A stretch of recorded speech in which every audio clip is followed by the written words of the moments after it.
നമസ്കാരം. ദേവാദി ദേവനാണ് സാക്ഷാൽ പരമശിവൻ. ദേവന്മാർ പോലും പൂജിക്കുന്ന ദേവൻ, നിഷ്കളങ്കനായ ദേവൻ കൂടിയാണ് സാക്ഷാൽ പരമശിവൻ. തൻ്റെ ഭക്തരുടെ കൂടെ എപ്പോഴും ഭഗവാൻ ഉണ്ടാവുക തന്നെ ചെയ്യും. ജഗത് പിതാവാണ് ഭഗവാൻ. ശിവക്ഷേത്ര ദർശനം മറ്റ് ദർശനങ്ങളെക്കാൾ വ്യത്യസ്തമാകുന്നു. ഭൂതഗണങ്ങൾ നമ്മെ വീട്ടിലേക്ക് പോലും ആനയിക്കും എന്നാണ് വിശ്വാസം. അതിനാൽ അല്പനേരം പുറത്ത് ഇരിക്കുന്നത് ഏറ്റവും ശുഭകരമാകുന്നു. അത്രമേൽ കരുതലുള്ള ദേവനാണ് സാക്ഷാൽ പരമശിവൻ. ഇത് ഭഗവാന്റെ ഒരു പ്രത്യേകത തന്നെയാകുന്നു.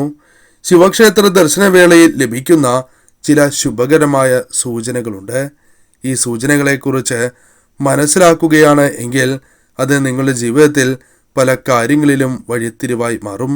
ഈ കാര്യങ്ങളെക്കുറിച്ചാണ് ഇനി പരാമർശിക്കാൻ പോകുന്നത്. ശിവക്ഷേത്രത്തിൽ ദർശനം നടത്തുമ്പോൾ തീർച്ചയായും പ്രസാദം ക്ഷേത്രത്തിൽ നിന്നും ലഭിക്കും. അത്തരത്തിൽ പ്രസാദം ലഭിക്കുമ്പോൾ അതിൽ നീല ശംഖുപുഷ്പം ലഭിക്കുന്നുണ്ടോ എന്ന് നോക്കുക.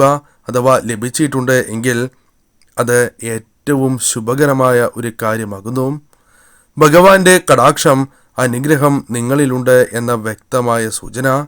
ദുരിതങ്ങൾ അതിനാൽ ജീവിതത്തിൽ നിന്നും അകലുന്നു എന്നും ഭാഗ്യം ജീവിതത്തിലേക്ക് കടന്നു വരുന്നു എന്നും അർത്ഥമാക്കാവുന്നതാണ്. അതിനാൽ നീല ശംഖുപുഷ്പം ലഭിക്കുന്നത് അതീവ ശുഭകരമാകുന്നു. അതേപോലെ തന്നെ പ്രസാദം ലഭിക്കുമ്പോൾ ഈ ഒരു കാര്യം കൂടി പ്രത്യേകം ശ്രദ്ധിക്കേണ്ടതാകുന്നു. പ്രസാദത്തിൽ നിന്നും കൂവളത്തിൻ്റെ ഇല നിങ്ങൾക്ക് ലഭിക്കുന്നുണ്ട് എങ്കിൽ അതും ഭാഗ്യമായി തന്നെയാണ് കണക്കാക്കുന്നത്. ഭഗവാന്റെ അനുഗ്രഹം നിങ്ങളിലുണ്ട് എന്ന വ്യക്തമായ സൂചന തന്നെയാണ് ഇതിലൂടെ നാം അർത്ഥമാക്കേണ്ടത്. ആഗ്രഹ സാഫല്യം അവരുടെ ജീവിതത്തിലേക്ക് കടന്നു വരാൻ പോകുന്നു. ഭഗവാന്റെ അനുഗ്രഹത്താൽ ഇത്തരം കാര്യങ്ങൾ നിങ്ങളുടെ ജീവിതത്തിൽ സംഭവിക്കും എന്ന് തന്നെയാണ് ഫലം. അതിനാൽ ശിവക്ഷേത്രത്തിൽ ഇനി ദർശനം നടത്തുന്ന അവസരത്തിൽ ഈ കാര്യങ്ങൾ പ്രത്യേകം ശ്രദ്ധിക്കുക. ഇങ്ങനെ സംഭവിച്ചിട്ടുണ്ട് എങ്കിൽ മഹാഭാഗ്യമായി തന്നെ കരുതാവുന്നതാകുന്നു.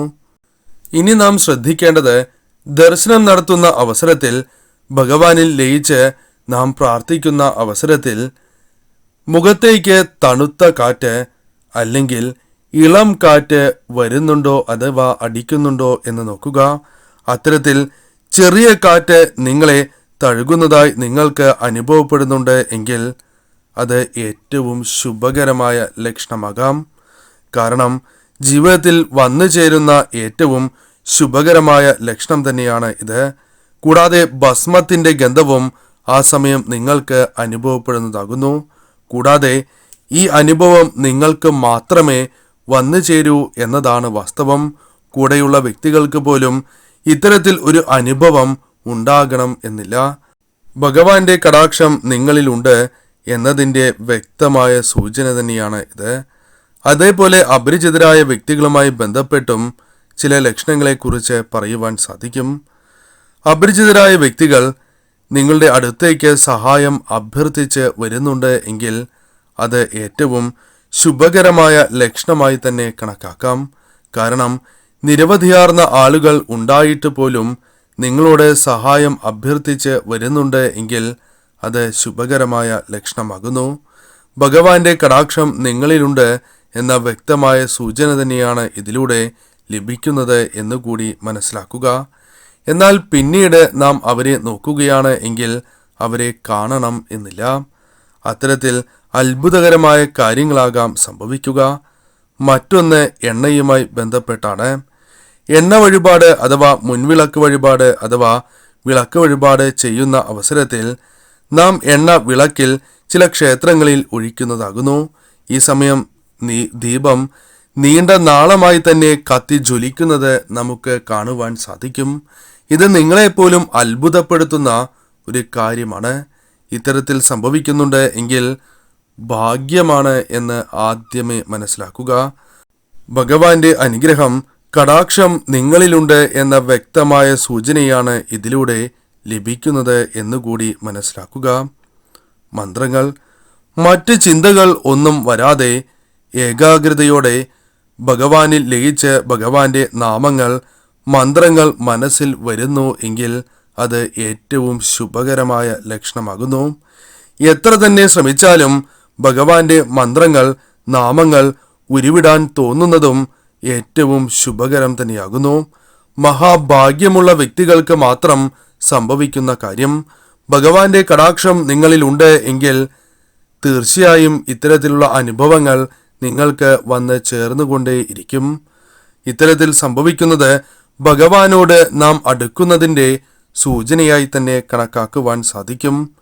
വീടുകളിൽ പ്രത്യേകിച്ചും ചില കാര്യങ്ങൾ കൂടി കാണുകയാണ് എങ്കിൽ അതും ഭഗവാന്റെ കടാക്ഷം നിങ്ങളിൽ ഉണ്ട് എന്നതിൻ്റെ വ്യക്തമായ സൂചനയാകുന്നു. ശിവക്ഷേത്ര ദർശനം നടത്തി വീട്ടിലേക്ക് മടങ്ങുന്ന അവസരത്തിൽ വീട്ടിൽ എത്തുമ്പോൾ തീർച്ചയായും നിങ്ങൾ വീട്ടിൽ വച്ച് മഞ്ഞച്ചേരയെ കാണുന്നുണ്ട് എങ്കിൽ, പറമ്പിൽ കാണുന്നുണ്ട് എങ്കിൽ അത് ഏറ്റവും ശുഭകരമായ ലക്ഷണമായി തന്നെ കണക്കാക്കാം. നിങ്ങളുടെ ജീവിതത്തിൽ ഉയർച്ച വന്നു ചേരാൻ പോകുന്നു, ശുഭകരമായ സമയം വന്നു ചേരാൻ പോകുന്നു എന്ന് തന്നെ അർത്ഥമാക്കുവാൻ ഇതിലൂടെ സാധിക്കുന്നതാകുന്നു. മറ്റൊരു ലക്ഷണമായി പറയുന്നത്, നിങ്ങൾ നെറ്റിയിൽ കളഭം അല്ലെങ്കിൽ ഭസ്മം ചാർത്തുമ്പോൾ മൂക്കിനുമേൽ അല്പം വീഴുകയാണ് എങ്കിൽ അത് അതീവ ശുഭകരമായി കണക്കാക്കുന്നു എന്നാണ് പറയുക. തീർച്ചയായും അത്തരത്തിൽ നിങ്ങൾക്ക് സംഭവിച്ചിട്ടുണ്ട് എങ്കിൽ അത് ഭഗവാന്റെ കൃപാ കടാക്ഷത്താലാണ് എന്ന് തീർച്ചയായും മനസ്സിലാക്കുക. അതേപോലെ തന്നെ നാം മറ്റൊരു കാര്യവും മനസ്സിലാക്കേണ്ടതായിട്ടുണ്ട്. ദീർഘനേരം ഭഗവാന്റെ ദിവ്യ ദർശനം മനസ്സിൽ നിന്നും മായാതെ മനസ്സിൽ തങ്ങി നിൽക്കുകയാണ് എങ്കിൽ അത് ഏറ്റവും വിശേഷപ്പെട്ട ഒരു ലക്ഷണമാണ് എന്ന് തന്നെ പറയാം. തീർച്ചയായും നിങ്ങളിൽ ഭഗവാന്റെ കടാക്ഷമുണ്ട്, ഭഗവാനിലേക്ക് നിങ്ങൾ കൂടുതൽ അടുക്കുന്നു എന്ന വ്യക്തമായ സൂചനയാണ് ഇതിലൂടെ നാം അർത്ഥമാക്കേണ്ടത്. ശിവക്ഷേത്രത്തിൽ ദർശനം നടത്തിയ ദിവസം, അന്നേ ദിവസം ശിവഭഗവാനുമായി ബന്ധപ്പെട്ട ഏതെങ്കിലും സ്വപ്നം കാണുന്നതും അതീവ ശുഭകരമാകുന്നു. പ്രത്യേകിച്ചും നന്ദി ഭഗവാനെ കാണുന്നതും ശിവലിംഗം സ്വപ്നം കാണുന്നതും ശിവക്ഷേത്രം സ്വപ്നം കാണുന്നതും ശുഭകരം തന്നെയാകുന്നു.